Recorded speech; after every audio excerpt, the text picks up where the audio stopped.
any company or corporation that needs to be brought into the new times and to stay current with the people in the world around them has to be rebranded from time to time. If, for example, look at Apple back in 1997, they were on the verge of absolute collapse, and all it took was a little bit of ingenuity and rebranding, and you're pressed to find more than 10 feet without an iPhone in it now. So, much like Apple and other corporations, you have the British royal family. They have been around for hundreds and hundreds of years. They have had to have been rebranded and modernized to be relevant with the societies that they're currently in multiple times.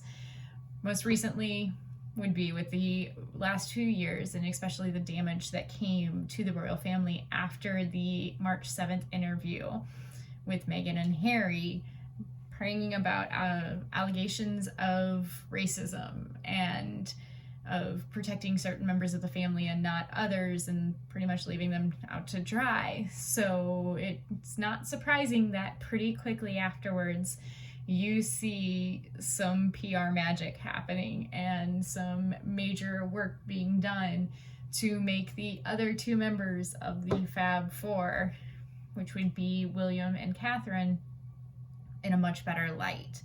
March 7th was when the interview happened. Then on May 5th, it was announced they've got a new YouTube channel, and you see two people who have always been very professional, very tightly buttoned, and very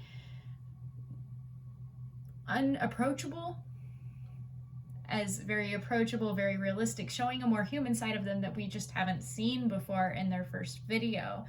And then on May 6th, there is a little, it can be seen as not much, but their Instagram handle changed from what it was, which was Kensington Royal, to the Duke and Duchess of Cambridge.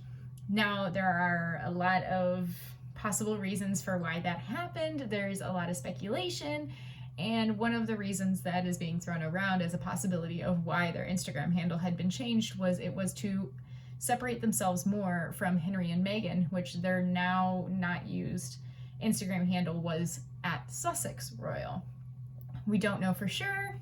We will never probably know, of course, when all these changes were brought on. It could have been something in the works for a long time. They started using Reels on Instagram back in the end of last year, and it's all these different ways for them to reach out, to seem more modern, to seem more relatable, and to bring the royal family into a new, better light than what they were in. And it is definitely a way for William and Catherine to step up to the roles that they are probably going to be taking over sooner rather than later, and to, especially after the death of Prince Philip on April 9th, show that they are the future of the monarchy, and they are relatable, and they are people. They also have, of course, a huge PR team, which are doing an amazing job. But what do you think? Do you think that the changes they've made will be making a big enough of a difference to carry the monarchy further? What more changes do you think are to come? I think personally we're going to be seeing a lot more of William and Kate. They are going to be working even harder to make themselves seem more human and more relatable, and to make themselves seem in a much better light than this last year has shown them. So comment, let me know what you think the future is going to be, what we're going to be seeing from everyone, and any more changes that you might think we're having.